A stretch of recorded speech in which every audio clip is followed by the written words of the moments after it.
Buenas tardes, tengan todos ustedes. Mi nombre es Benito Vargas. A nombre de la Sociedad Mexicana de Neumología y Cirugía de Tórax, quisiera iniciar con este webinar que tenemos planeado para el día de hoy. Primero que nada quisiera agradecer a los organizadores, el doctor Adrián Rendón, a la doctora Berenice Soto y al equipo de producción para poder ofrecerles a ustedes este webinar. Actualmente, pues entre tantas cosas que tenemos que nos agobian, como la pandemia de COVID, terremotos, polvos que vienen de África, etcétera, pues es difícil organizar este tipo de congresos, de webinars, y bueno, pues tengo el honor de estar aquí con ustedes. Y pues bueno, voy a permitirme presentar el día de hoy a los panelistas. Está con nosotros, primero que nada, me presento. Yo soy el doctor Benito Vargas. Actualmente soy cirujano de tórax, egresé del Instituto Nacional de Enfermedades Respiratorias. Participo como jefe de cirugía de tórax del Hospital General de México. Soy profesor de diferentes cursos ahí mismo en el Hospital General de México, y además tengo el gusto de participar como jefe de la división de cirugía de tórax de la Sociedad Mexicana de Neumología y Cirugía de Tórax. El doctor Miguel Arias, buen amigo mío, él es cirujano de tórax.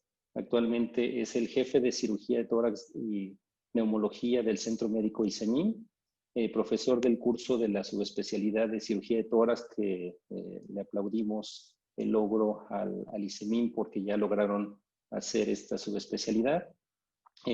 Coordinador del segundo piso del área COVID del Centro Médico ISEMIN, y es editor asociado de la Revista Mexicana de Cirugía Torácica General. Eso es algo también muy importante. Y es miembro de la Sociedad Mexicana de Cirujanos Torácicos Generales, en la Society of Thoracic Surgeons. Y también contamos con el honor y la presencia del doctor Patricio Javier Santillán Doherty, quien es director médico del Instituto Nacional de Enfermedades Respiratorias, Ismael José Villegas. Él es profesor de la especialidad de cirugía torácica, tutor académico de posgrado y profesor del curso de ética en investigación del programa de maestría y doctorado en ciencias médicas, odontológicas y de la salud de la UNAM. Es editor en jefe de la revista Neumología y Cirugía de Tórax, miembro de la Academia Nacional de Medicina de México, de la Academia Mexicana de Cirugía y del American College of Surgeons. Y también pertenece al Sistema Nacional de Investigadores y el Colegio de Bioética. Muy bien, bueno, pues me voy a permitir iniciar la serie de ponencias. Muy bien, en el COVID siempre, desde que apareció, vamos a tener información nueva. Desafortunadamente no contamos con aquellos estudios clínicos controlados que nos puedan ayudar a hacer la función de tener evidencias sólidas previas a la administración de medicamentos, y tenemos la necesidad de, inclusive en algunos momentos, innovar, y eso pues básicamente es un reto que tenemos nosotros los cirujanos de tórax. Bien, pues todo esto empezó, el COVID empezó en la ciudad de Wuhan, en China, como lo podemos ver. Es una ciudad que es muy, como todas las ciudades de China, tiene una gran cantidad de población. Ok, tenemos diferentes teorías. Una de ellas nos habla sobre que un murciélago ya portador de esta familia de coronavirus, este coronavirus tiene la particularidad de tener en su interior material genético como RNA. Este RNA finalmente vamos a detectarlo, que el virus tiene predisposición o una predilección para tener contacto con los receptores ACE2 de las membranas celulares, como lo están viendo aquí. Después de que ya entra a la célula en el citoplasma, utiliza su material genético para poder replicarse y hace una serie de copias de sí mismo para que finalmente pues, pueda invadir a las células que están adyacentes. Todo esto básicamente es todo lo que hemos visto en diferentes momentos. Ya cuando el virus logró destruir las células, las bacterias que se encuentran en el medio, en la superficie de la mucosa, en este caso la mucosa respiratoria, van a empezar a hacer sus estragos. De tener un medio ambiente en donde existen las células ciliadas que tienen la capacidad de mover ese moco hacia el exterior del organismo, como todos sabemos, vamos a obtener un medio ambiente en donde las bacterias que estaban ya de por sí en el sistema respiratorio, pues van a generar todos los estragos que estamos viendo en las diferentes presentaciones de los casos de COVID. Aquí vemos unas imágenes, un esquema del lado izquierdo, en donde se observa que ya existe cierta afectación de cierta zona del parénquima pulmonar. A su derecha ven una tomografía en corte axial en donde se observan imágenes en vidrio despulido que han sido ampliamente descritas en la literatura y que son las características de un paciente que tiene COVID. Más adelante, dentro de la fisiopatología, encontramos ya estas imágenes en vidrio despulido y algunas otras imágenes, como se ve aquí, que tienen ya consolidación en su interior y que nos habla de un proceso más avanzado y cada vez más avanzado hasta que se encuentra la invasión de los pulmones y esto finalmente pues hace estragos ya de insuficiencia respiratoria. Vemos cada vez más y más y más avanzado el problema conforme dejamos la evolución natural de la enfermedad y esto pues finalmente acaba pues con la vida del paciente. Nosotros como cirujanos de tórax debemos de entender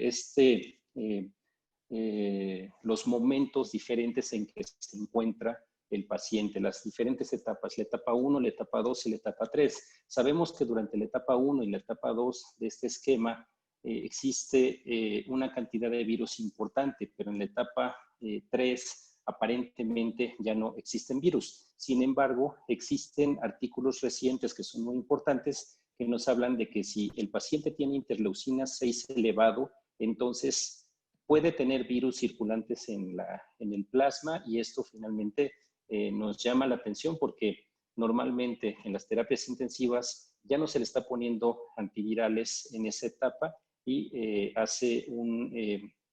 cuando tiene todavía RNA viremia y quizá esto explique por qué se complican más los pacientes, pero es menester del grupo de clínicos y de biólogos y de microbiólogos resolver estas interrogantes. Entonces, una vez que los pulmones ya se invadieron, como lo vemos en este breve esquema, el paciente, si lo dejamos a libre evolución, empieza a tener cada vez más y más afectación hasta que finalmente se invade todo el organismo a través de los receptores ACE2 que tienen cada uno de los órganos del cuerpo.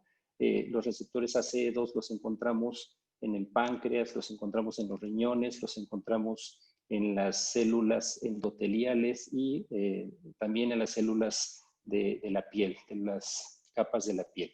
Bien, para fecha 25 de junio, en México se tienen registrados más de 180,000 casos de COVID-19 y más de 23,000 muertes. A nivel mundial, se sabe que con fecha 25 de junio tenemos más de 9 millones de casos confirmados en el mundo y más de 471,000 muertes.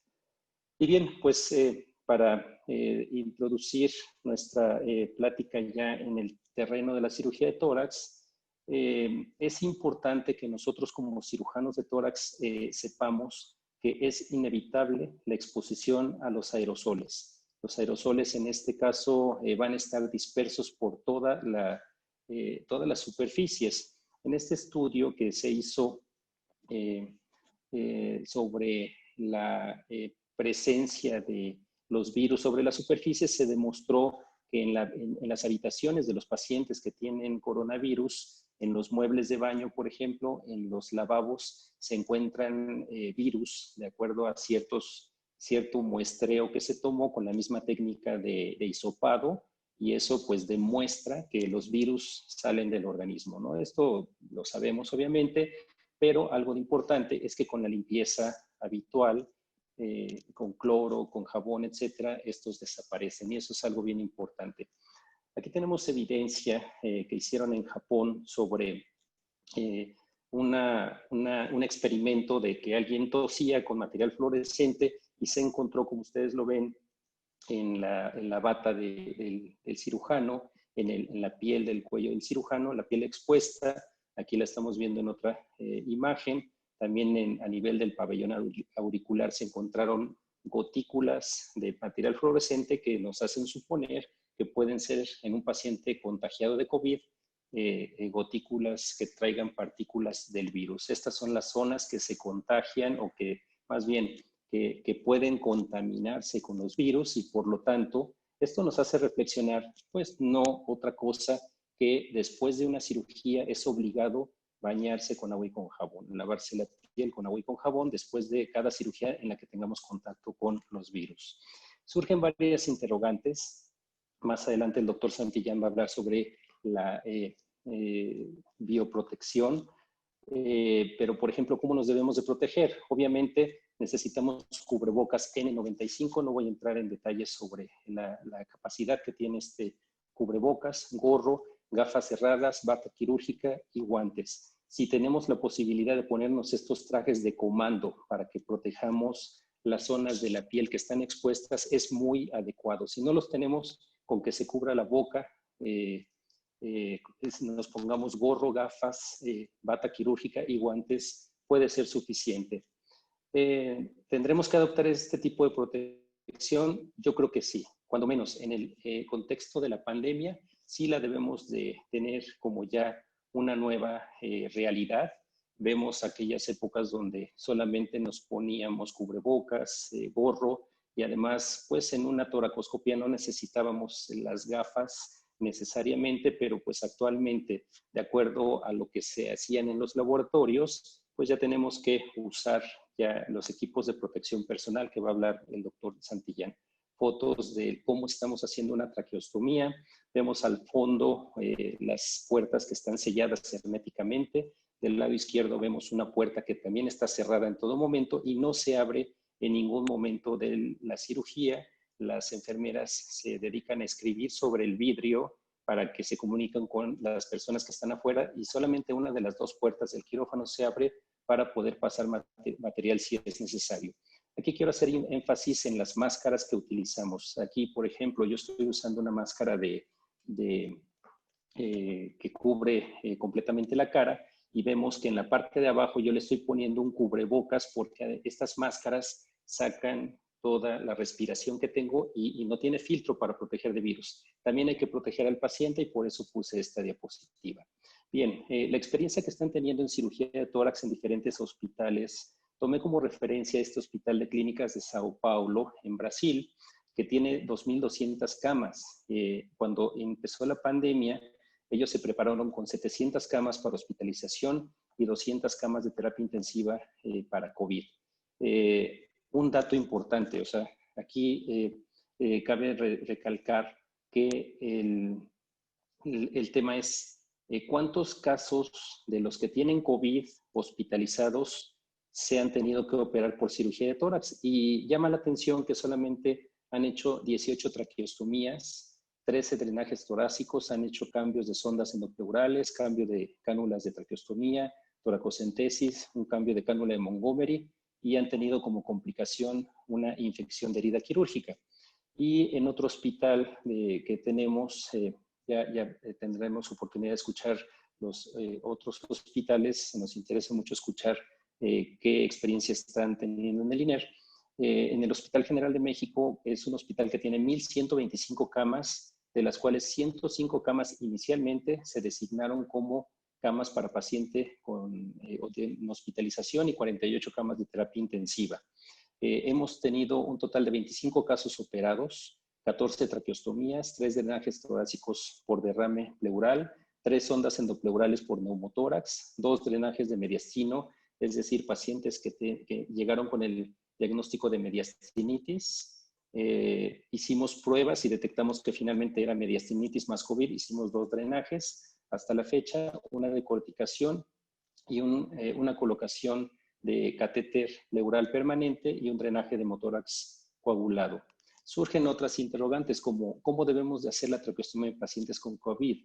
Podemos usar electrocauterio, abierta, percutánea, y para eso vamos a escuchar el protocolo que nos va a hablar el doctor Santillán.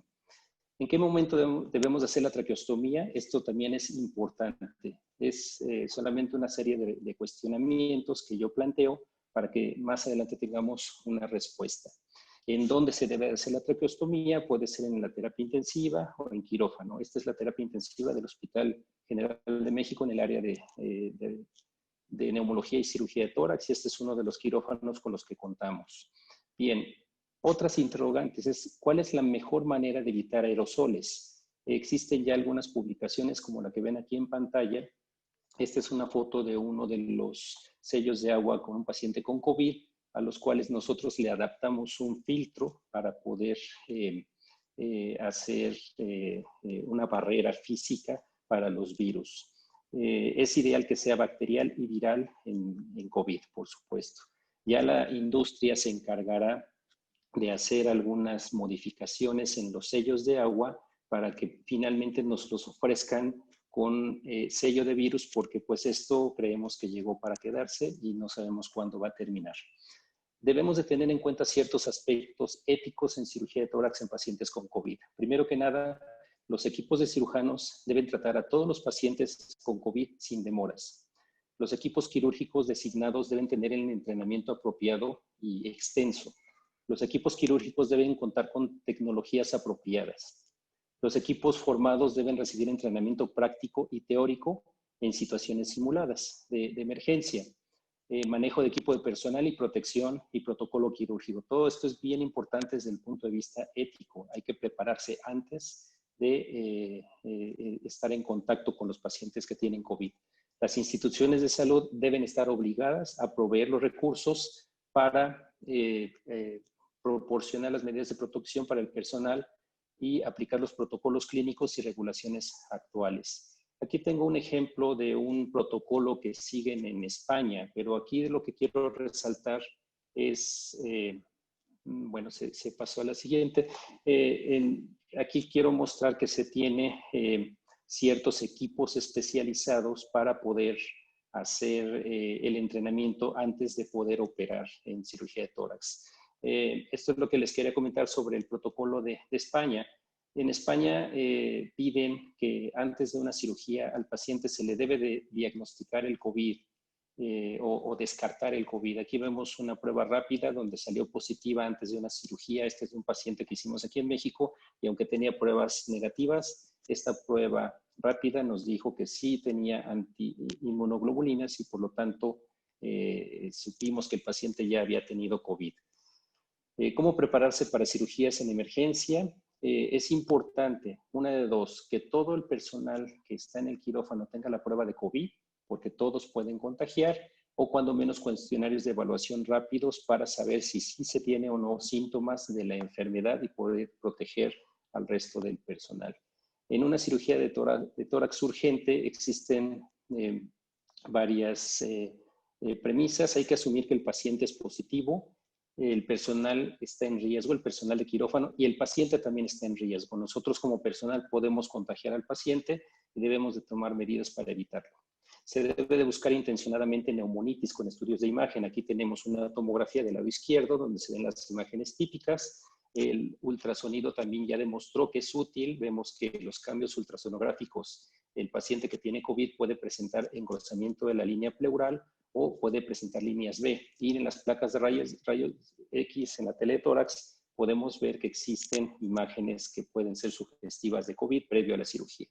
El otro escenario, que es un escenario de cirugía electiva, se debe de también contar con los mismos elementos para la cirugía urgente, pero aquí surgen otros cuestionamientos. Nosotros normalmente pedimos una espirometría preoperatoria para los pacientes. Perdón, aquí es preoperatoria. Si no la tenemos, podemos hacer uso de algunas técnicas como la prueba de caminata, que es muy específica. Si el paciente tiene desaturación, entonces puede ser sospechoso que tenga la enfermedad. La prueba de caminata es uno de ellos. También existe esta técnica que ya es antigua, pero que es muy útil, hacer que el paciente suba y baje un piso o 2 tramos de escaleras. Y aquí sí la pulsoximetría después de que subió y bajó las escaleras desciende de 91%, es un paciente que no lo podemos operar. Pero bueno, estos solamente son ejemplos que están en la literatura para determinar si se puede o no operar un paciente, y tenemos que hacer uso de todo lo que vaya saliendo en la literatura para suplir aquellas necesidades que tenemos.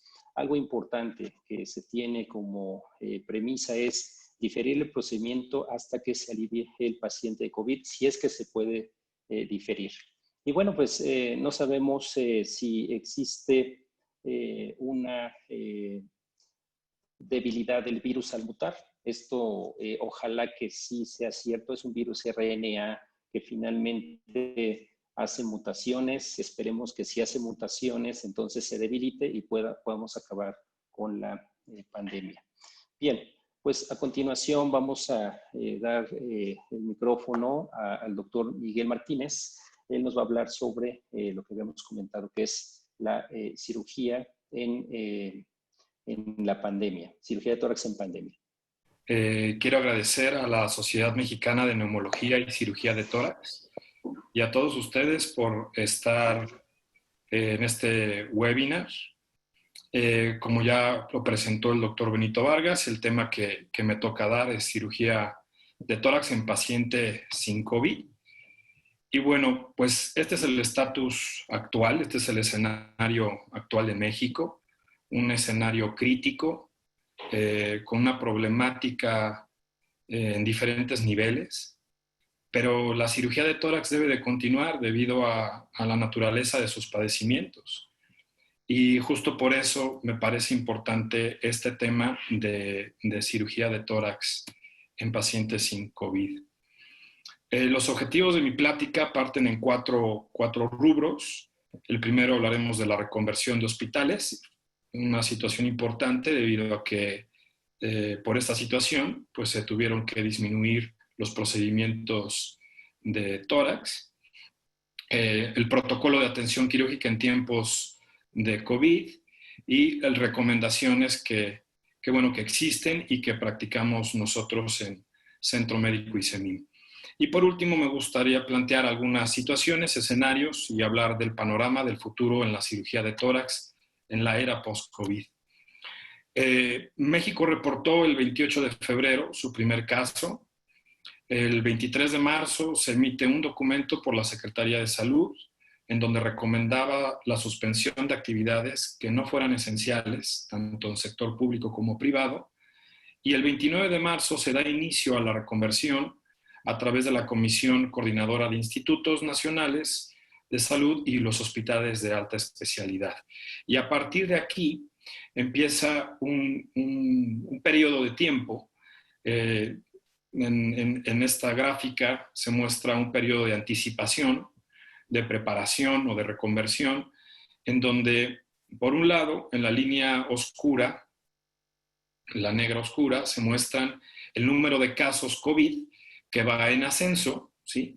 Pero que todavía permiten que exista una cirugía, aunque va disminuyendo en la línea punteada, en este número, en la letra A, todavía permite que se realicen ciertos procedimientos quirúrgicos. En una fase activa de una elevación importante de casos por COVID, como ya lo vimos, esto lo tuvimos hace unos meses, pues provoca la disminución de los procedimientos, de cualquier procedimiento, y en este caso un procedimiento de cirugía de tórax.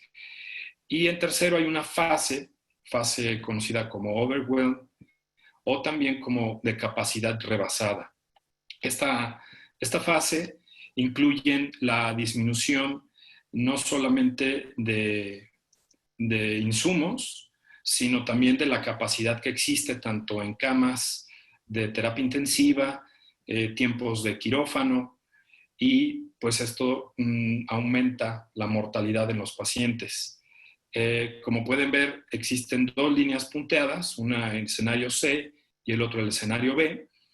La diferencia entre uno y otro, pues simple y sencillamente es que en la cirugía de tórax, pues esa no se puede ocultar, no descansa, sigue avanzando, se siguen presentando los casos y llega un momento en el que se rompe esta reducción de casos, pues debido a la naturaleza de los mismos.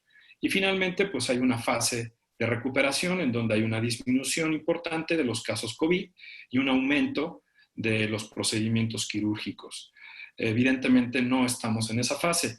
¿Qué es lo que estamos realizando prácticamente o qué se realizó durante estas primeras fases? Pues dos grupos, la cirugía de urgencias, que esta se limita al trauma, y por otro lado, la cirugía electiva, no aplazable, la más frecuente, como ya lo comentó el doctor Benito, pues la traqueostomía. Y las aristas, ¿no? La cirugía oncológica, que es muy importante y que esa será parte fundamental del tema que yo voy a platicar. American College of Surgeons también clasifica en fases los diferentes escenarios que pudiéramos tener. El primero, la fase 1, la toma como semiurgente, es una fase en la que hay pocos pacientes COVID, que todavía existe una capacidad en terapia intensiva, existe capacidad en quirófano, hay insumos y por lo tanto pueden ser operados inclusive los pacientes que aunque podrían esperar, pero pueden ser programados los pacientes. La fase 2 habla de una fase urgente en donde la capacidad de terapia intensiva, de ventiladores y tiempos quirúrgicos se encuentra limitada. Por lo tanto, ahí operar pacientes con padecimientos que pongan en riesgo la vida, pero en días. Y por último, la fase 3 es una fase crítica que no hay capacidad porque el hospital completamente se abordó a realizar atención a pacientes COVID, por lo tanto no hay ventiladores, no hay terapia intensiva y no hay espacios de quirófano, y por lo tanto en esos hospitales pues solamente debe de operarse los padecimientos que expongan la vida del paciente en horas. Y nuevamente, pues muestro aquí una tabla, una gráfica que actualizada al día de hoy, en donde muestra los casos y pues se puede ver la fase activa, cómo todavía está la escalada en nuestro país. Annals of Thoracic Surgery también nos da unas recomendaciones, hacen pronunciamientos acerca de las recomendaciones de padecimientos, de casos, escenarios que pudiéramos encontrar y sobre sus recomendaciones de qué padecimientos pudiéramos operar. En la fase 1, la ya comentada, bueno, pues le da apertura a la resección de aquellos tumores, ya sean esofágicos, pulmonares, de mediastino, que puedan ser resecados y que consideremos que no necesitan inmediatamente la utilización de terapia intensiva. En la fase 2 ya hacen una restricción de los padecimientos solamente destinados a ciertas complicaciones o que por el mismo tumor provoquen alguna complicación severa en los pacientes. Y en la fase 3 se limita solamente a las complicaciones propias del cáncer, ¿no? Perforación esofágica, vía aérea obstruida por el tumor, tumores asociados a sepsis y también alguna complicación por procedimientos que se hayan realizado previamente. Como bien lo mencionó el doctor Benito Vargas, yo soy jefe del Servicio de Neumología y Cirugía de Tórax de Centro Médico ICEMIM, hospital que es híbrido, quiere decir que da atención a pacientes COVID, pero que también sigue dando atención a pacientes no COVID. Tenemos destinados 100 camas para COVID, esto incluye terapia intensiva y áreas de urgencias, como también quirófano. Y para los pacientes no COVID también se encuentra un piso entero, el tercer piso, para pacientes no COVID, y por lo tanto representa un reto importante en un hospital híbrido dar la atención a los dos tipos de paciente.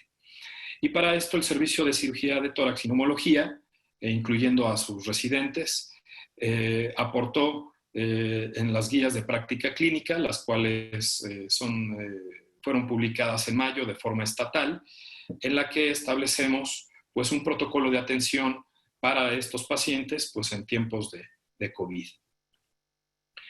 Primero que nada, para plantear este protocolo y cómo atender a los pacientes no COVID, debemos de entender dos situaciones importantes. Y la primera es el resguardo al personal hospitalario. Este es un artículo que publicó el Hospital Tongji en China, en la fase en la que se encontraba pues del pico máximo y de cómo ellos comprendieron el momento en el que se iban contagiando.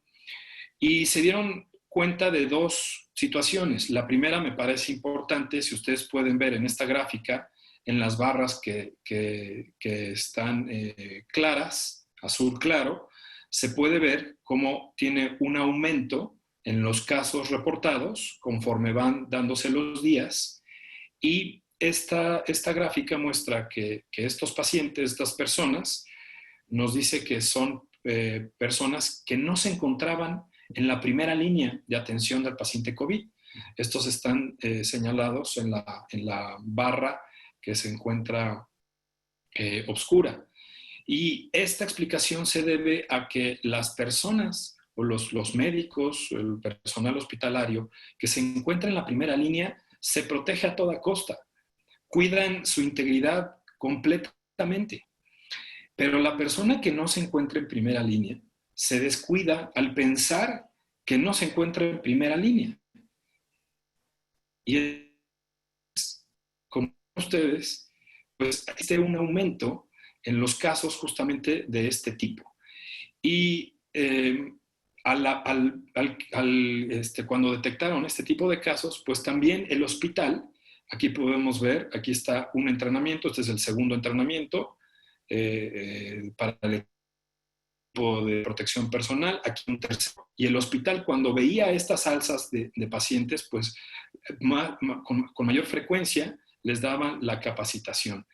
Y otra situación que también menciona es acerca del tiempo. Aquí nos hacen ver a nosotros que con el tiempo el ser humano empieza a aprender y a entender cómo cuidarse. Y por eso es que después disminuye el número de contagios.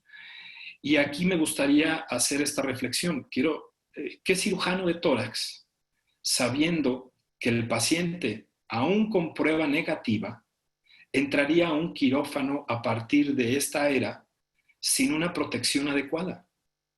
¿Quién diría, como es un paciente que tiene una prueba negativa, entonces yo no me cuido? O solamente voy a utilizar un cubrebocas. Yo pienso que esto, bueno, pues va a modificar justamente nuestra nueva normalidad como cirujanos torácicos. La segunda, el segundo parámetro que hay que determinar para hacer un protocolo, justo tiene que ver con esto. Este artículo, lo mencionado en el Lancet, es un artículo en el cual conjuntaron más de 230 hospitales con un total de 1,128 casos de mortalidad, en los cuales dividen los escenarios en cuatro casos, en donde los dividen entre los escenarios diagnosticados con cirugía de urgencia y los escenarios diagnosticados con COVID, pero en cirugía electiva. Y los dividen en dos. aquel que se diagnostica preoperatoriamente y el que se diagnostica postoperatoriamente. En cualquiera de estos dos casos, por urgencia, tiene una mortalidad alrededor del 25%. Pero fíjense aquí cómo en un caso, en los pacientes con cirugía electiva que fueron diagnosticados por COVID preoperatorio, la mortalidad es del 9%. Es una mortalidad alta para lo que el cirujano de tórax tiene comúnmente, pero si el paciente es operado y posterior a la cirugía es diagnosticado con COVID, la mortalidad asciende hasta el 20%. Esto creo que es un punto muy importante dentro de un protocolo de atención para el paciente no COVID, debido a que tenemos la obligación para realmente llevarlo a quirófano con total seguridad tanto del médico como del paciente.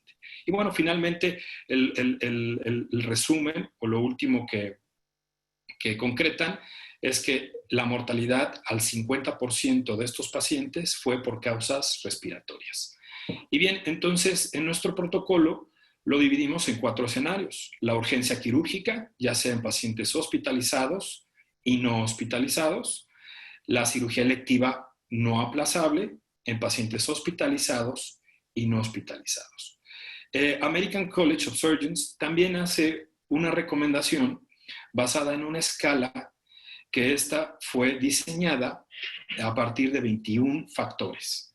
Estos 21 factores determinados, con una escala del 1 al 5, cada factor se iba numerando, con un total de 105 puntos como máximo y 25 como mínimo, en el cual lo dividen en 3 escenarios, en 3 diferentes variantes. Uno es el procedimiento, el tipo de procedimiento a realizar, que incluye si el paciente necesita intubación, si es una cirugía torácica, esta tiene el número máximo, si el paciente va a pasar a terapia intensiva, el número de personas de quirófano que se necesitan en su atención y, por otro lado, el paciente, el estatus del paciente, y otro rubro es las enfermedades que pudiera tener el paciente en ese momento. Y estos 3 escenarios, pues bueno, lo conjuntan, suman los puntos y al final concretan con esta gráfica que está en el borde inferior izquierdo, en donde a través de 3 variables determinan la posibilidad o no de operarse. La primera es el riesgo, el pronóstico del paciente. Si el pronóstico del paciente va a ser bueno por la cirugía, entonces hace un check. Si el pronóstico del paciente no va a mejorar con la cirugía, pues entonces ahí estaremos disminuyendo las posibilidades. Otro es el riesgo para el personal hospitalario. Y aquí hace un balance entre el riesgo del personal hospitalario, del cirujano, del anestesiólogo, contra el beneficio del paciente. Y por último, la utilización de recursos. Si va a valer la pena operar un paciente que no va a tener un buen resultado, un buen pronóstico, el cirujano se va a exponer y vamos a utilizar recursos de insumos, de quirófano, de terapia intensiva, el procedimiento no está justificado. Y en caso de que sea lo contrario, el procedimiento está justificado. Este es nuestro algoritmo, es un algoritmo del paciente con una cirugía de urgencia, ya sea esta con el paciente hospitalizado o el paciente no hospitalizado. Realmente aquí la diferencia es el lugar o el sitio de donde va a ser trasladado al área de quirófano. Y bueno, como ya lo mencioné, yo pienso que el cirujano debe en todo momento tener un equipo de protección personal, tal vez no tan abundante como en un paciente conocido COVID, pero en este caso, como es una urgencia, pues desconocemos si el paciente es COVID o no COVID. Si el paciente viene de un accidente, no sabemos si iba al hospital a ser atendido porque se acababa de enterar que era COVID, al igual que el paciente hospitalizado, que probablemente se haya hecho la prueba y no sabíamos en ese momento si era COVID o no. Por lo tanto, pues nuestra recomendación es tomar todas las medidas para el paciente como si fuera COVID hasta no demostrar lo contrario. Y una vez terminado el procedimiento, debe de ir a un área de aislamiento para completar su protocolo. En el caso de una cirugía electiva no aplazable, pero con el paciente no hospitalizado, recomendamos un protocolo de 14 días. Y aquí habría que puntualizar el tema de los hospitales que no son COVID y los hospitales híbridos. En los hospitales no COVID, esto podría disminuirse, ¿sí? Disminuir los días, debido a que el paciente no corre ningún riesgo estando hospitalizado. Pero en el caso de pacientes que están en hospitales híbridos, donde existen pacientes COVID, bueno, lo alargamos a 14 días. Y también la implicación de los días que tardan la prueba. Probablemente en hospitales donde tengan una prueba que pueda salir en un día o en 2 días, pues también lo podemos reducir. Pero hay hospitales en los que por el volumen de pruebas que se mandan, pues tardan hasta a veces las 2 semanas para poder tener el resultado. Por lo tanto, bueno, pues nuestra recomendación es que el primer día sea programado, se soliciten los estudios, todos los preoperatorios, y en conjunto con esto, nosotros recomendamos una guía pequeña para saber también lo necesario para una valoración cardiológica. Y en caso de que no tenga una tomografía reciente, bueno, pues se le solicita la tomografía y la prueba COVID. En caso de que el resultado sea negativo, bueno, pues el día 9 de nuestro protocolo se realiza la revisión del expediente con las valoraciones preoperatorias. Si hiciera falta algo, se complementa previamente a concluir los 14 días. El paciente se realiza la prueba y se va a su casa para estar en aislamiento completo y en observación de signos o síntomas durante este periodo. En caso de que saliera positivo el paciente a COVID, pues se le da manejo a la infección y se reinicia el protocolo al término del tratamiento. El ESTS, European Society of Thoracic Surgery, realiza una encuesta acerca de qué tanto influye las pruebas para el tratamiento quirúrgico de los pacientes. 398 cirujanos de tórax respondieron a esta y me parece la más importante. Prácticamente el 60% de ellos contestaron que efectivamente influye mucho una prueba positiva al COVID con la realización de la cirugía, tenga o no tenga síntomas el paciente. ¿Cuánto tiempo va a tardar esto? No lo sabemos, pero lo que sí sabemos es que va a tardar bastante, porque pues todavía la carrera, al menos para realizar una vacuna, pues todavía no está en una fase aprobada. Al momento de las 125 estudios 125 estudios son preclínicos, 10 son en fase 1 y 2 están al menos en fase 3, ninguno aprobado al momento. Por lo tanto, creo que todavía nos queda tiempo para este tipo de recomendaciones. En caso de un procedimiento electivo no aplazable en paciente que se encuentra hospitalizado, bueno, pues se vuelve a estudiar, se hace su tomografía, estudios preoperatorios y se identifica pues con prueba COVID. En caso de ser positiva, se difiere el procedimiento y se va a manejo y aislamiento en área COVID. En caso de que fuera negativo y es posible su egreso, pues el paciente se egresa para realizar estudios, las valoraciones, el paciente se mantiene aislado y regresa al día 14. Como comenté, esto es para hospitales híbridos. En caso de que ya esté hospitalizado y el hospital es no COVID, pues disminuye al número de días, aquí está, a 5. Consideran 5 para que salga la prueba, se hagan estudios preoperatorios y se pueda operar el paciente. También presento un consenso, un pronunciamiento que hace la Sociedad Asiática de Cirugía Cardiovascular y Cirugía de Tórax, en donde me parecen importantes estas recomendaciones, en donde pues recomiendan no operar un caso confirmado o sospechoso COVID, ya sea con historia, sintomatología o no.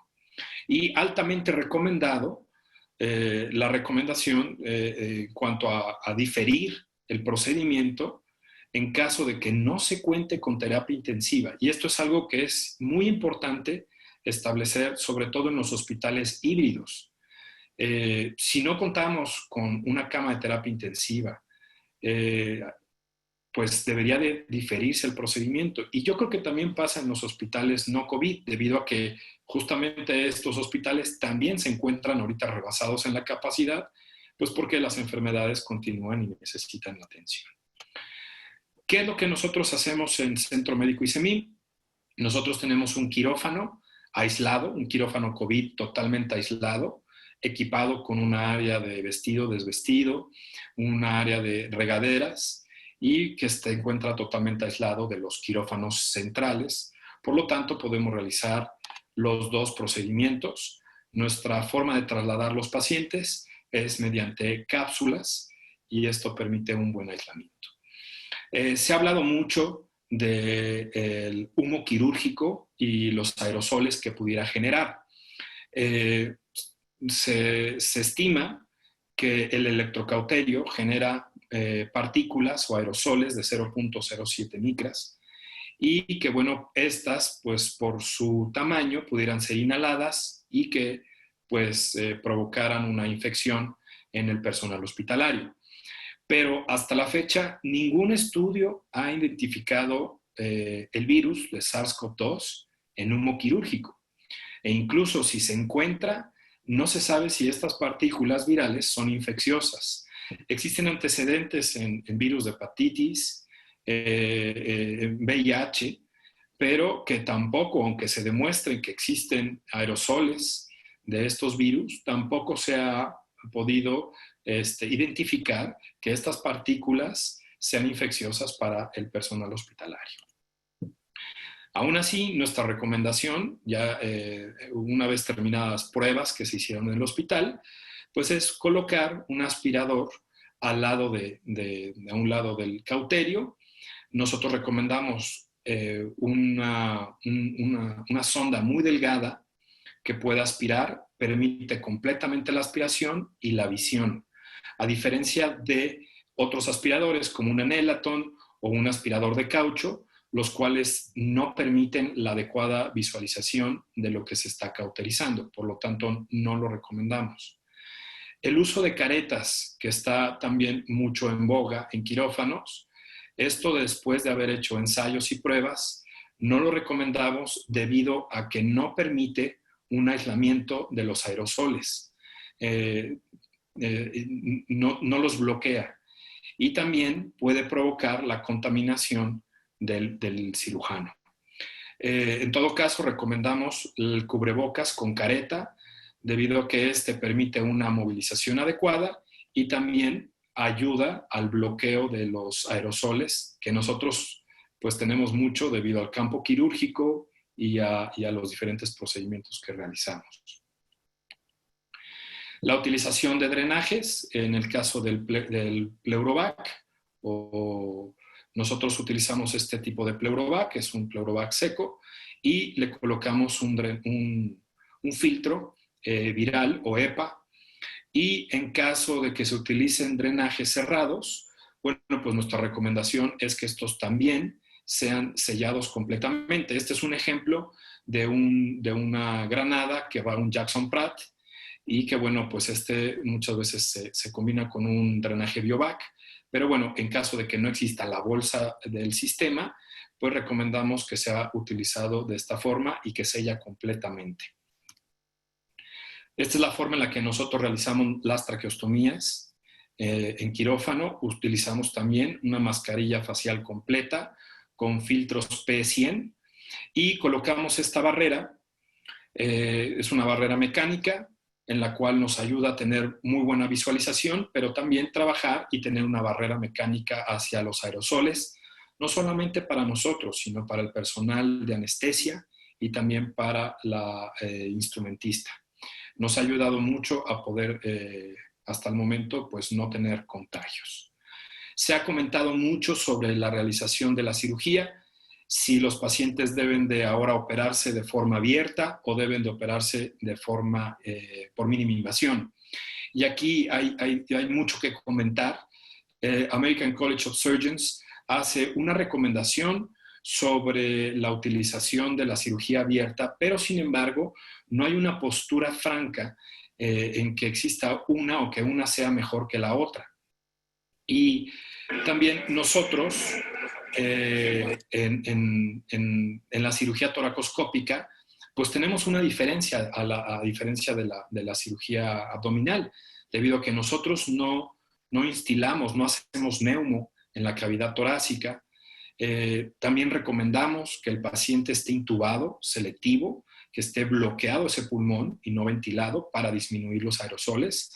Hemos hecho prácticas en pacientes no COVID, tratando de revisar los aerosoles y el paciente despierto pues genera mucho más aerosoles debido a que pudiera en algún momento estar tosiendo, estar ventilando, y por lo tanto no recomendamos en estos momentos realizar una cirugía en paciente despierto. Eso es nuestra recomendación, sino que esté intubado y que esté totalmente bloqueado. Por lo tanto, sí el American College menciona que tratar de hacer las heridas más pequeñas y que menos pequeño que el unipuerto. Por lo tanto, sí recomendamos que se haga una mínima invasión.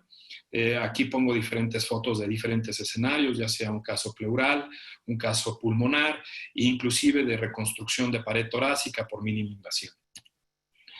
Y bueno, finalmente, el panorama del futuro en la cirugía torácica. Hago 5 planteamientos. El primero tiene mucho que ver con lo que nosotros solicitamos. Nosotros le pedimos al paciente que nos demuestre que no tiene COVID, que nos dé una prueba antes de que lo podamos operar. Pero llegará un momento en el que el mismo paciente nos pida que nosotros le demostremos que nosotros no tenemos COVID. Y creo que es un punto muy importante que seguramente dará para otros futuros webinars, porque pienso que se deben de hacerle pruebas al personal médico, seriadas, más en nuestro caso, para que podamos nosotros también pues, defendernos ante supuestas o posibles situaciones y también proteger al paciente. El segundo es la cirugía de vía aérea. ¿Qué va a pasar con la cirugía de vía aérea? ¿Qué va a pasar con la traqueoplastía? ¿Dejaremos de hacer traqueoplastías por un momento? ¿Dejaremos de hacer cirugías de instrumentación de vía aérea? ¿O tendremos que realizar otros procedimientos y alargar estos hasta que podamos tener o contar con todo lo posible, vacunas, tratamiento? ¿Sí? Entonces, creo que es un punto importante.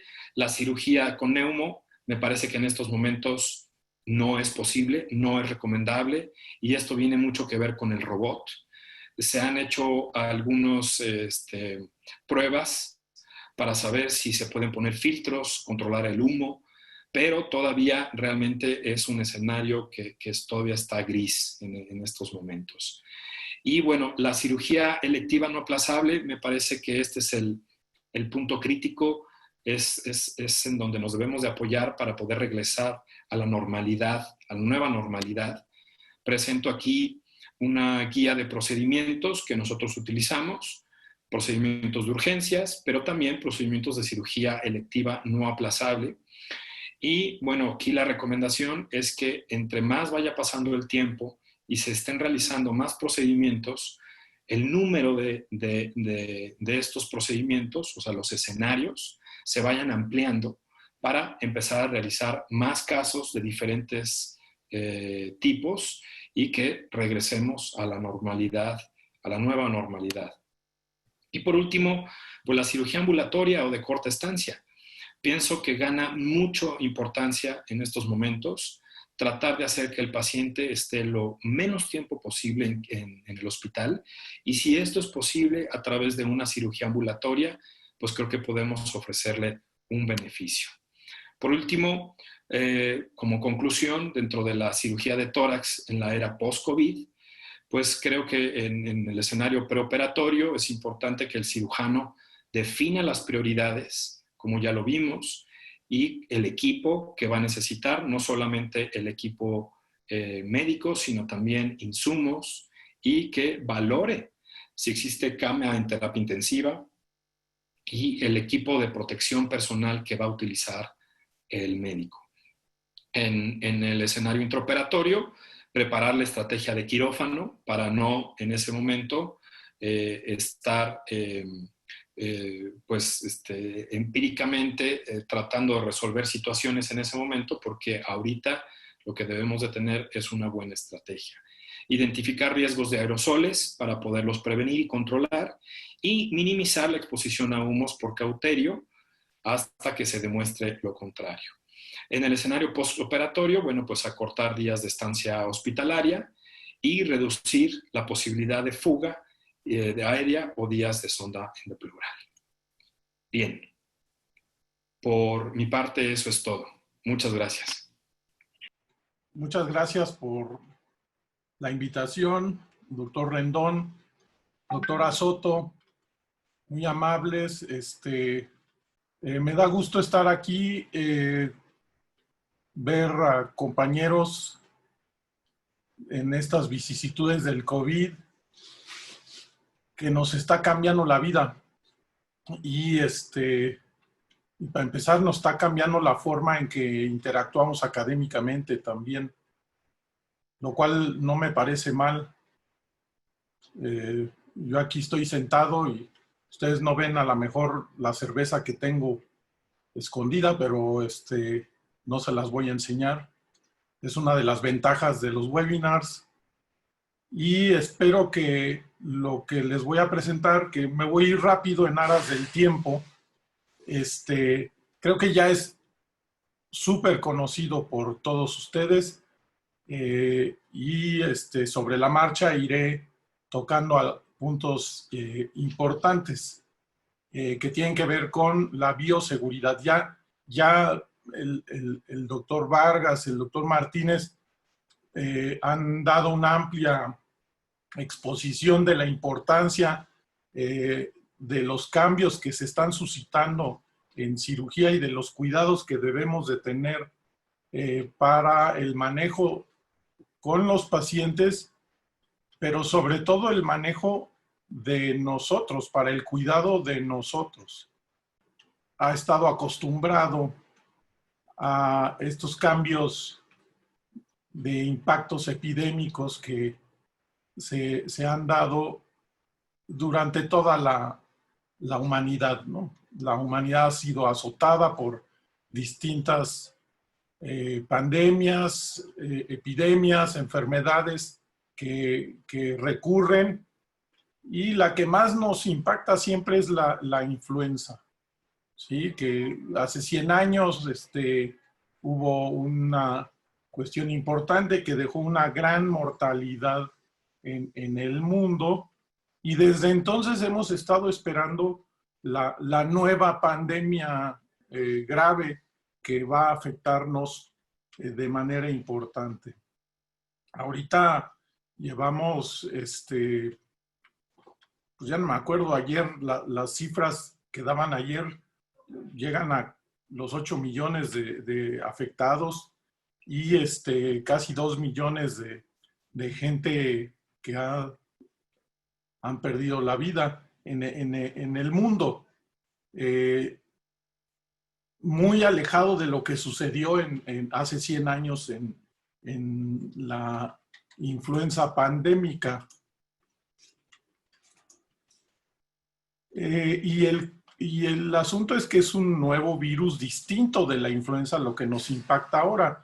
Un virus que no es totalmente desconocido, pero que había sido muy endeble su afectación en el ser humano.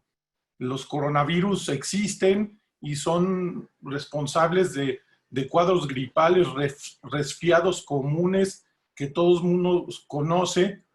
Sin embargo, estos virus también han ido sufriendo mutaciones y hace 18 años el SARS nos preocupó mucho a inicios de esta centuria, y después hace pocos años el MERS, otro coronavirus distinto al SARS, nos preocupó.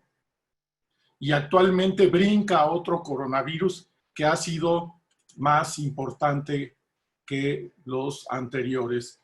que al ser un nuevo coronavirus, inicialmente se le denominó como nCoV y actualmente ya tiene su nombre oficial. Todas estas enfermedades emergentes y reemergentes son conocidas, las sabemos y tenemos que estar con ellas en la mente, y de hecho la Organización Mundial de la Salud ha desarrollado iniciativas para estar lidiando con cada una de estas, ¿no? La más importante que nos interesaba era la influenza, pero ahora el coronavirus va a cambiar y va a complicar la época que le llamamos así, época de influenza. Ya no le vamos a poder llamar época de influenza, va a ser la época invernal, porque ahora, además de influenza pandémica, pues vamos a estar pendientes de este nuevo coronavirus que ha brincado. Pero hay otras enfermedades emergentes que están brincando y resultando del insulto que el ser humano está haciéndole al planeta y cambiando hábitats que no tenían por qué cambiar y que están provocando una serie de cambios en la forma en que los distintos seres vivos, incluyendo los virus, se están comportando. Y están brincando virus de seres animales no humanos al ser humano. La zoonosis es lo que nos va a preocupar en los años por venir. Y este es un ejemplo. Ya no voy a referir esto, que si vino de China, etcétera. Resulta que los casos que hubo en China ya son mínimos comparados con lo que tiene Estados Unidos, por ejemplo. ¿Sí? Ya saben la cronología de los eventos. A fin de año se reportó un reporte un tanto problemático en China, porque al parecer no querían que se supiera mucho, pero finalmente en el 31 de diciembre reportó la OMS la presencia de un brote de un nuevo virus que no se había detectado. Pocos días después ya se había detectado que correspondía a un coronavirus distinto de los otros coronavirus que habíamos estado al pendiente a nivel mundial. El primer caso detectado en México fue el 28 de febrero. De hecho, el paciente llegó el 27 de febrero a urgencias del INER y el 28 pues salió el resultado después de la PCR que se le hizo. Y a fines de marzo, casi un mes después, el gobierno federal declaró un acuerdo por el cual se establece un estado de emergencia sanitaria por cuestiones de la infección por SARS-CoV-2, que es el nuevo virus. Este es el nuevo virus. Esta es una de las primeras fotografías microelectrónicas del mismo. Ya el doctor Vargas hizo referencia, que tiene una cápside y un contenido de RNA. Utiliza las espículas que están en su cápside para unirse a elementos celulares e introducirse a las células y replicarse en el mismo. Y el origen es un origen zoonótico, similar a lo que ocurrió con SARS-CoV, ahora SARS-CoV-1, el MERS-CoV igual, y no se sabe bien el intermediario a través del cual brincó este SARS-CoV-2 al ser humano. Pero en China se estableció la transmisión de persona a persona, de humano a humano, a través de gotas respiratorias, y se empezó a detectar un problema que no se había detectado en otras viremias, que había pacientes asintomáticos capaces de transmitir. El doctor Wen Liang, oftalmólogo de Wuhan, fue el primero que empezó a reportar la transmisión humano a humano de una neumonía nueva, una neumonía atípica que no tenía un diagnóstico específico, y ahora sabemos que se da por el contacto de aerosoles y el tipo de lesiones que produce. Ya no voy a repetir lo mismo, pero sí voy a hacer hincapié en los fenómenos que generan esos aerosoles, que a veces son fenómenos tan comunes que los minimizamos y no nos damos cuenta de lo que implica. Esta es una fotografía por estroboscopio en donde se ve la silueta de la cara de un ser humano, la nariz, y se ve la expulsión brusca de miles de gotas de aerosoles y cómo se van diseminando en muy poco tiempo y por un espacio muy considerable. Aquí llegan hasta 75 centímetros en un estornudo común y corriente. En una tosidura común y corriente, el mismo fenómeno se detecta. La expulsión del aire es más brusca y parece llegar un poco más lejos que el estornudo.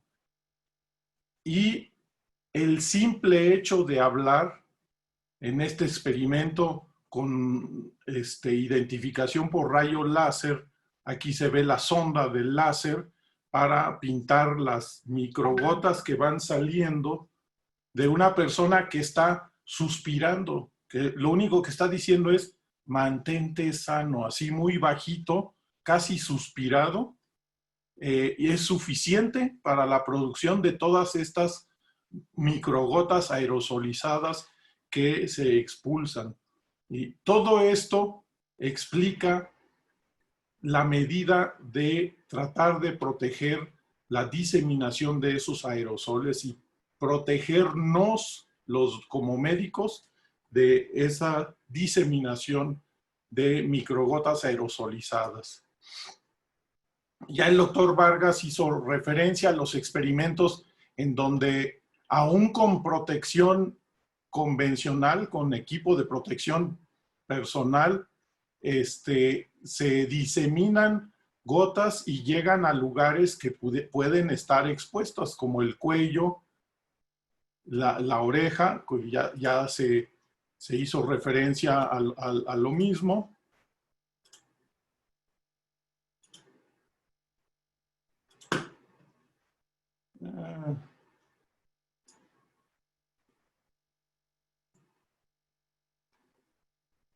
Y un evento muy importante que de gran relevancia clínica es el momento en que estamos atendiendo un paciente al cual tenemos necesidad de intubar para apoyarlo con ventilación mecánica.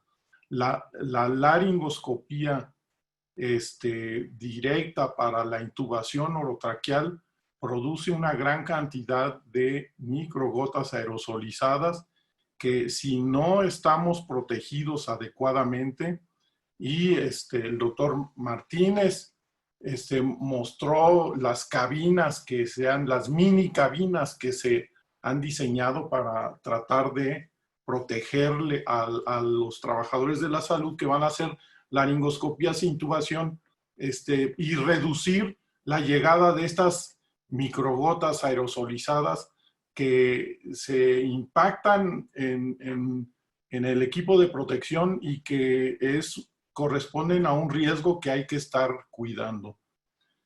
El otro hecho importante con respecto de estas microgrotas aerosolizadas es que flotan en el aire y caen sobre distintas superficies. Y de acuerdo a la conformación de esas superficies, es el tiempo en que pueden permanecer vivas las partículas virales. Dicen que los virus no son seres vivos, sino que son estructuras que pueden replicarse. Esa capacidad de replicación es lo que nos hace considerarles como seres vivos. Y esa capacidad de replicación se mantiene en distintos tiempos de acuerdo a si se mantiene en el aire, si se mantiene en distintas superficies de objetos comunes, como sería cartón, como sería el cobre, el acero inoxidable y el plástico. Y aquí vemos la comparación que se ha hecho entre SARS-CoV-1, los estudios que se hicieron desde hace 15 años con el SARS-CoV-1, se han replicado ahora para SARS-CoV-2 y se ha visto cómo distintas superficies manejan de manera diferente la viabilidad, entre comillas, de las partículas virales que pueden llegar a contaminar al ser humano al tocarlas con la mano y después llevarlas a alguna mucosa, a chuparse el dedo, a tocarse los ojos, etc. Es de llamar la atención que hay sustancias que clásicamente se conocen como viricidas, y aquí vemos la viabilidad muy corta del virus cuando toca superficies de cobre, pero en el cartón y sobre todo en el acero inoxidable y principalmente en el plástico, vean cómo se prolonga de manera importante la viabilidad de los virus que son capaces de ser, en este experimento se dejaron ahí el número de horas que están viendo en la tabla hasta 80 horas y se trasladaron a un medio de cultivo viral para ver si se replicaban los virus. Y aquí ven las medias de la vida media de estas partículas virales, y el SARS-CoV-2 muestra una vida media un poco mayor en distintas superficies que el SARS-CoV-1. Entonces, esto nos habla sobre la importancia de proteger no nada más lo que nos está llegando, sino en lo que nosotros entramos en contacto. Usamos una gran cantidad de aditamentos para hacer nuestro trabajo, para nuestra vida común. Y todas esas superficies pueden ser contaminadas con el virus. Y el objeto de desinfectar las superficies ambientales es reducir el número de virus a tal grado de que no puedan representar un peligro para los seres humanos.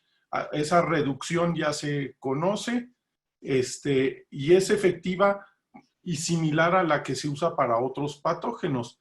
Y las sustancias que se utilizan son conocidas, las hemos usado desde hace mucho tiempo. El etanol al 70-90%, el cloro en distintas concentraciones de acuerdo al uso que se le vaya a dar, el cloro usado para desinfectar superficies convencionales, un escritorio, una computadora, los teléfonos celulares son un vector importante de estos virus, requieren una concentración más baja que lo que se requiere para descontaminar sitios que han sido pues manchados de líquidos y fluidos corporales como sangre u otras cosas. Y el peróxido de hidrógeno se utiliza también mucho. El agua oxigenada se está utilizando de manera tópica, pero también aerosolizada a través de una serie de máquinas para sanitizar y esterilizar, sobre todo laboratorios de bioseguridad. Pero ahorita, por ejemplo, en el INER, nosotros lo estamos usando para sanitizar cuartos donde hubo pacientes, sobre todo pacientes que están desarrollando infecciones sobreagregadas asociadas a la atención de la salud. La limpieza y la desinfección busca entonces disminuir la carga biológica e inactivar los organismos que están ahí, las partículas virales. ¿Y qué hacemos nosotros los médicos? Y no es raro que históricamente estábamos preparados y ya intuíamos qué es lo que había que hacer en la presencia de pandemias importantes. Históricamente, la figura del médico de la peste era totalmente conocida. No todos los médicos se dedicaban a eso, pero había médicos que específicamente prestaban sus servicios en ciudades que eran atrapadas por la peste, por pandemias o epidemias citadinas de la peste bubónica, ¿sí? La infección por Yersinia pestis. Y aquí vemos el tipo de equipamiento que usaban. Este es un grabado del siglo XVII, en donde vemos al médico cubierto con una túnica que uno podría decir que parece de hule, era de cuero tratado con sebo para resistir las humedades.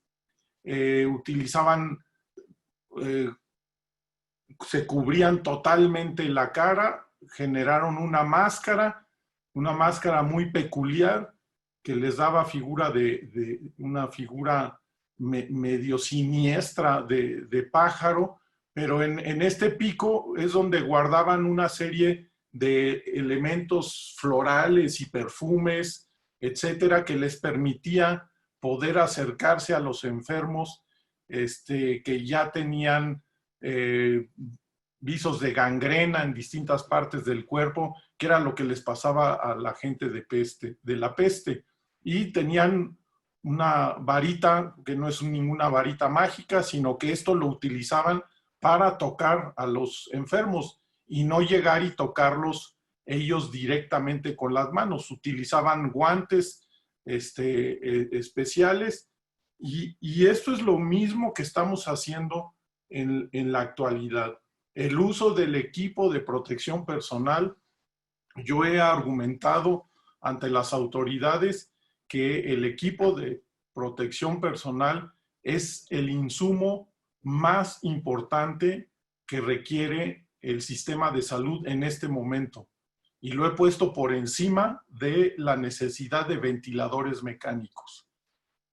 Si tenemos ventiladores mecánicos, pero no tenemos quien maneje a los pacientes que van a usar esos ventiladores mecánicos, estamos perdidos. Y el equipo de protección personal busca proteger precisamente al equipo de salud. Y me estoy refiriendo al equipo en forma amplia: médicos, enfermeras, camilleros, técnicos en inhaloterapia, técnicos radiólogos, laboratoristas, químicos, todo el gran armamentario, incluyendo gente de limpieza, vigilancia, etcétera, debe de estar protegido para protegerse de una posible contaminación. Los materiales que componen el equipo de protección personal de salud son importantes, pero es igual o más importante el orden y el protocolo que se tiene para ponerse el equipo, ponerse el equipo extra cuando uno va a tocar al paciente. Esto es para entrar al área en donde están los pacientes COVID. Esto es para entrar a tocar a los pacientes. Y luego el protocolo al revés, de irse quitando progresivamente el equipo de protección personal. Para esto existe capacitaciones que ya han sido mencionadas que son muy importantes. Existen varios niveles de protección, no todos se requieren. En general, la CDC y la Organización Mundial de la Salud establece esta primera imagen de protección, que es la que les puse en los cartones del protocolo de colocación y de descolocación del equipo de protección. Gogles, máscara si quieren, máscara facial y respirador N95, 2 capas de guantes, una bata impermeable, y nosotros aquí sí utilizamos cubrezapatos para entrar al área COVID. Usamos un híbrido en el instituto entre la recomendación original del CDC y el nivel 2 del equipo de protección en laboratorios de bioseguridad, en donde se cubren de manera importante la parte del cuello del trabajador. Esto se puede sustituir por los trajes Tyvek, que tienen una capucha y que tienen ese mismo efecto. Y el último nivel es para entrar a laboratorios nivel 3 o de bioseguridad, o en lugares donde existen los respiradores, que se conectan y permiten un manejo más cómodo a los trabajadores. Pues yo no estoy en contra de que lo usen. Son sistemas caros y parecen ir más allá de lo que realmente se necesita, que está entre estos dos combinaciones. Los respiradores o cubrebocas, que ya no nos gustará llamarles cubrebocas, porque a veces la gente efectivamente se cubría la boca y nada más, y se dejaba descubierta la nariz, y entonces no servía para nada.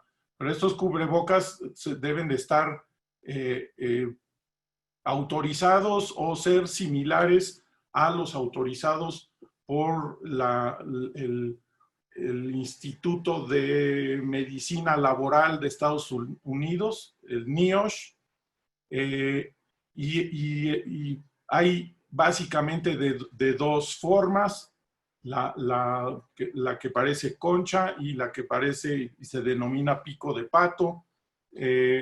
Cualquiera de los dos, y mucho ha salido en la literatura sobre el reuso de estos respiradores.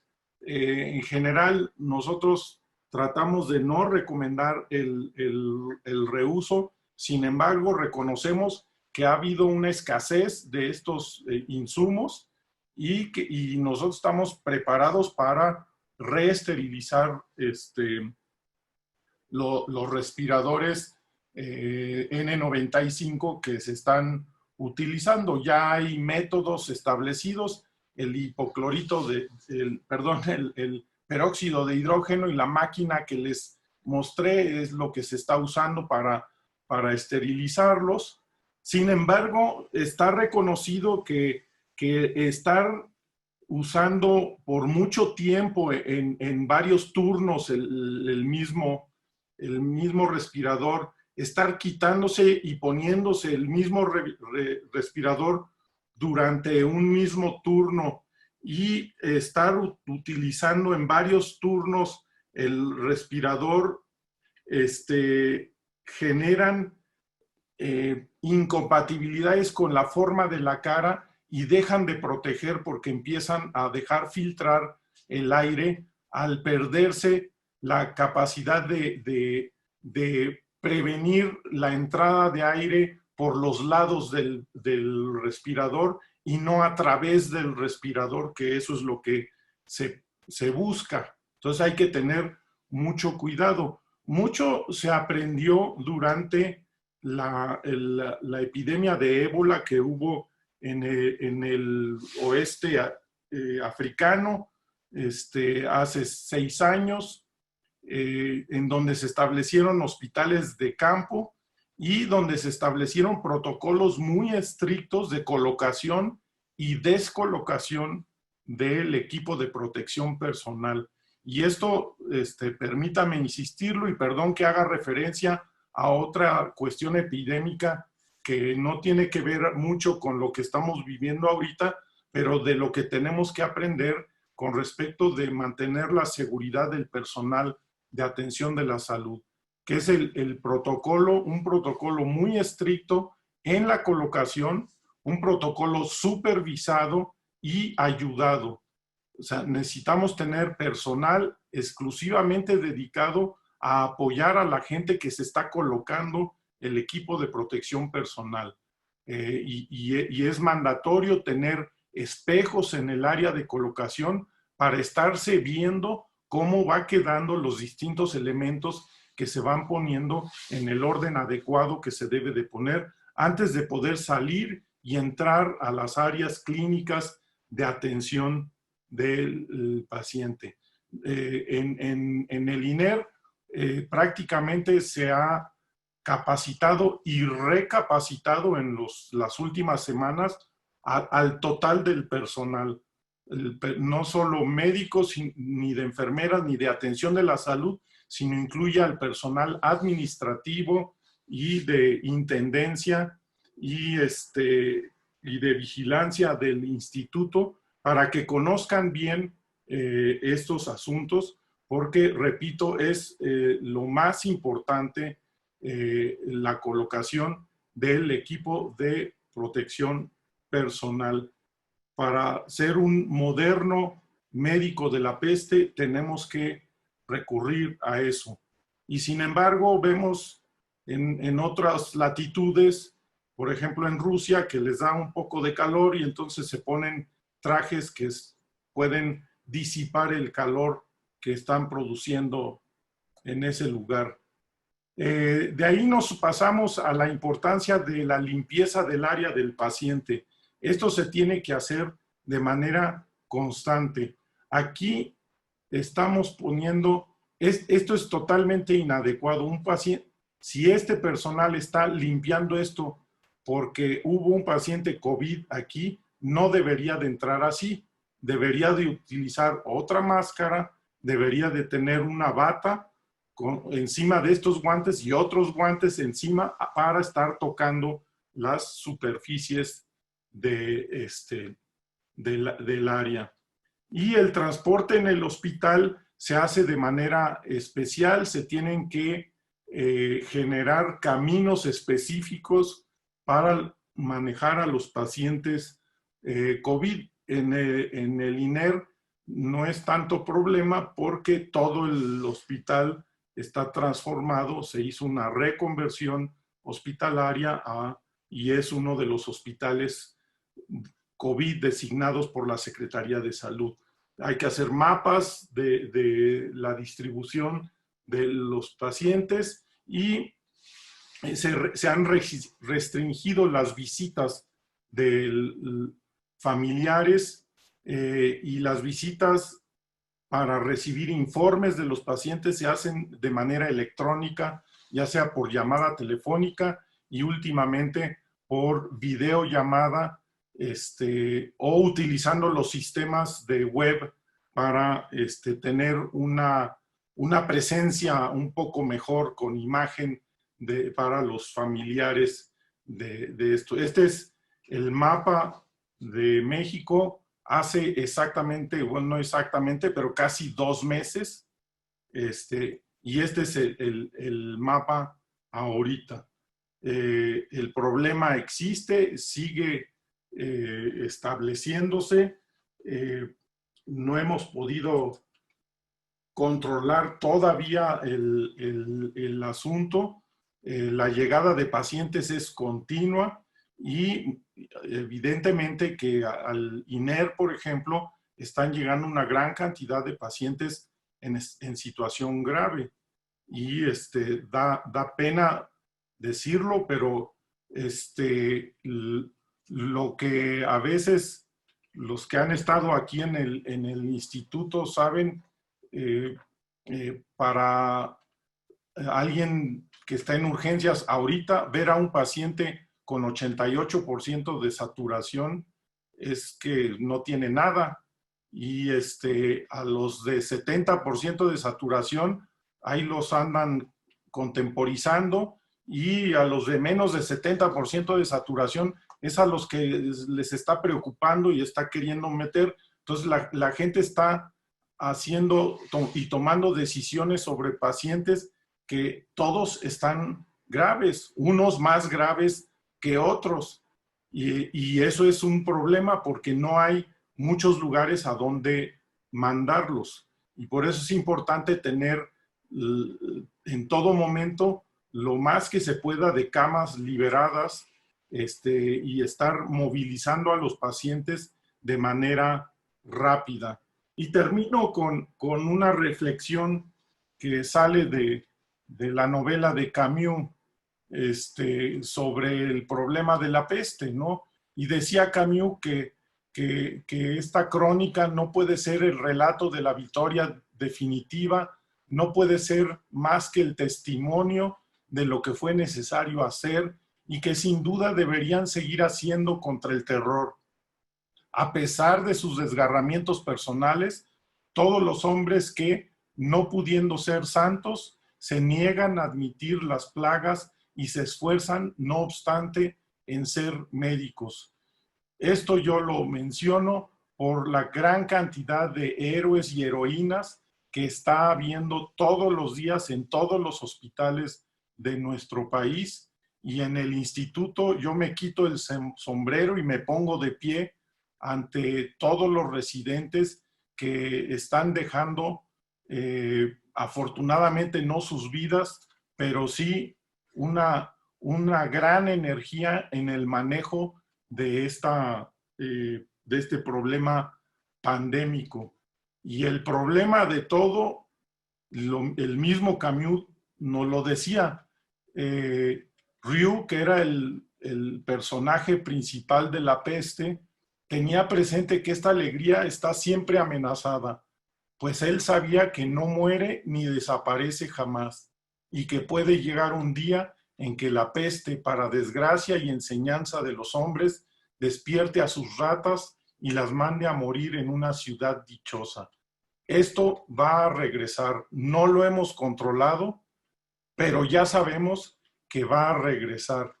Y el problema es que no nos inquieta mucho qué va a pasar cuando llegue octubre y empiece la temporada convencional de influenza y de infecciones respiratorias agudas. Se van a juntar las dos cosas. Pero estar preparados ante esto, pues nos tiene que dejar tranquilos. En el INER hemos revisado a casi 2,700 personas, entre personal que está laborando y personal que está por laborar, o sea, personal nuevo que se va a contratar.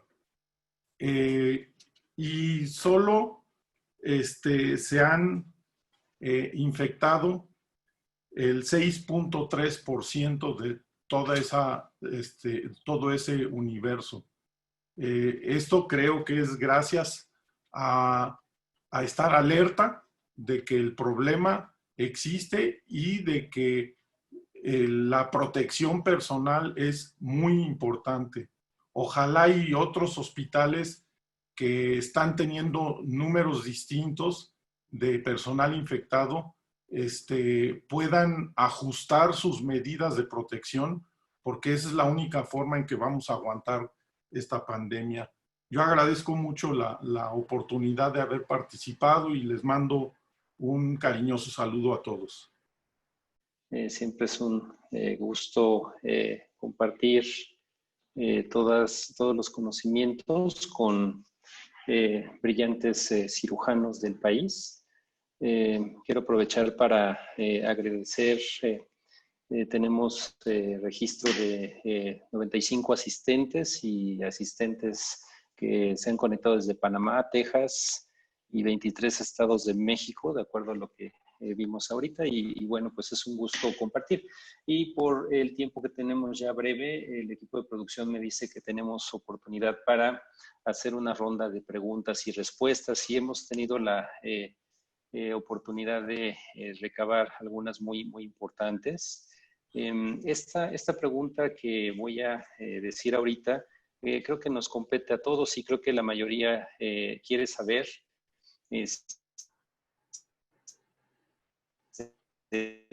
cuál es la cirugía pulmonar hecha en esta pandemia, cirugía de tórax hecha en la pandemia de COVID. No sé si alguno de ustedes dos, Miguel, si quieres prender tu micrófono, nos puedas decir cuál es la más frecuente que se ha hecho, y después el doctor Santillán. Claro que sí, pues buenas noches nuevamente. Como lo comentamos, ¿no? Yo creo que en estos tiempos, en hospitales cuando está rebasada su capacidad, realmente la cirugía más frecuente es la cirugía de urgencias, y esta se limita a la cirugía de trauma. Y por otro lado, pues las traqueostomías, que es lo que más estamos realizando, y la cirugía oncológica, que no puede ser aplazable, o la infecciosa, que no puede ser aplazable. Pero de entre todas, la que más es la cirugía de trauma por urgencia. Ok, doctor Santillán, en el INER, ¿cuál es la más frecuente que se está haciendo? El INER está en fase 3, es un hospital COVID. Eso implica, como bien lo dijo Miguel Martínez en su presentación, que pues, el quirófano está cerrado a pacientes no COVID. Todos los pacientes internados en el instituto son COVID o sospechosos de COVID. Sin embargo, se han hecho algunas cirugías ahí. Evidentemente, la traqueostomía es una cosa muy relevante. Ahorita suman casi 89 traqueostomías las que se han realizado y pues nada más insistir en la protección de la generación de aerosoles durante los procedimientos, ¿sí? Hacer el máximo esfuerzo para que no haya esos aerosoles.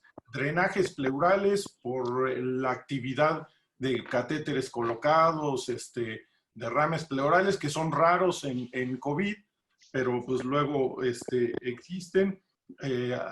Hubo una paciente con estenosis ya conocida del instituto que estuvimos difiriendo para hacerla en un hospital no COVID, y en el momento en que se logró el tránsito a ese hospital, ella estaba, pues, la estábamos contemporizando afuera del hospital, pues, salió positiva a COVID y ya se quedó y se resolvió dentro del mismo instituto. Y yo sí quería comentar con respecto de la cirugía no COVID, y esto pasa, a mí me tocó el inicio de la epidemia de VIH y, en mi actividad quirúrgica, y en ese entonces había muchos cirujanos que se negaban a operar pacientes con VIH. No veo tanto el mismo fenómeno en la actualidad. Ya el doctor Vargas hizo referencia a ciertos preceptos éticos que nos empujan a dar nuestros servicios quirúrgicos a los pacientes COVID y no COVID, no importando su estatus. Y lo que yo diría que sí tenemos que pensar es en los dichos comunes, y pues me viene a la mente ese de ojos vemos, COVIDes no sabemos. Entonces, aunque tengamos un paciente con una PCR negativa de hace 2 días no nos asegura nada. Y lo que dijo el doctor Martínez sobre la protección durante todos los procedimientos quirúrgicos es muy relevante. Es correcto, es correcto. Solamente agrego que tenemos una gran diversidad de hospitales, diferentes capacidades y yo creo, como es importante decirlo, la protección debe de ser nariz, boca, sellado, por supuesto, y los ojos también sellados. Y de ahí usar lo que más se pueda para proteger la piel, etcétera, y evitar precisamente al máximo las cirugías electivas en el contexto de la pandemia. Esto ya lo están haciendo en diferentes hospitales del mundo, evitaron las cirugías selectivas, las que se puedan diferir. Es decir, primero el paciente se cura de COVID y después, ya que esté curado del COVID, entonces su cirugía electiva se puede hacer y las urgencias esas son inevitables, entonces entrar a cualquier paciente de urgencia con toda la protección posible que tengamos en las instituciones y los aspectos éticos son, creo que, relevantes. Tenemos otras 2 preguntas. Una de ellas nos preguntan al doctor Miguel Martínez sobre el filtro. El filtro es una pregunta doble. El filtro que se pone en el drenaje pleural ocluye el flujo de líquido del paciente y sobre esa misma pregunta, ¿cuánto tiempo debe durar el filtro viral? ¿Cómo lo están haciendo? La colocación del filtro viral no se coloca en la manguera de drenaje, sino que se coloca en el tubo de escape de aire. Así que no ocluye el líquido. Y en cuanto a la duración del filtro, pues aquí habría que contextualizar, ¿no? Porque dudo mucho que haya hospitales donde haya filtro para cambiarlos todos los días. Entonces, realmente es algo sui generis de cada hospital y hasta dónde podemos utilizarlo. Podemos utilizarlo 72 horas y realizar un recambio. Sin embargo, pues entre mejor o más rápido se cambie, pues sería mejor. Pero dependerá de cada hospital. Ok, sí, es correcto. Y nos preguntan aquí también para el doctor Santillán, si tenemos registro de cuántos cirujanos se han contagiado, o digamos, eso es uno. Y la segunda parte de esta pregunta es, ¿en qué momento es cuando se contagia el cirujano?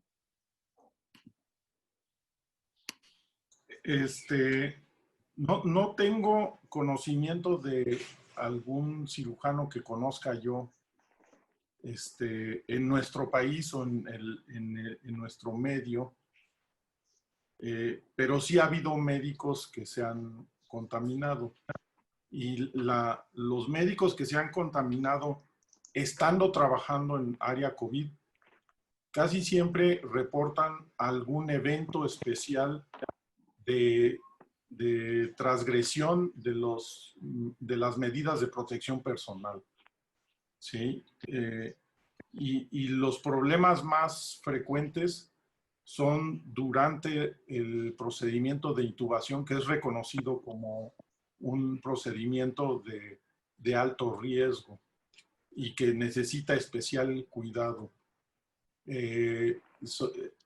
Sobre todo esto fue durante el primer mes de la pandemia, en donde la gente nos estábamos acostumbrados al uso del equipo de protección personal, y entonces la gente se mete y no tomaba la provisión de untarle antiempañante a los gogles que se utilizan. Hay gente que además de gogles necesita lentes para ver, entonces untarle también antiempañante a ellos, y porque con el calor que se genera, etcétera, sin duda se van empañando y dificultan la visibilidad.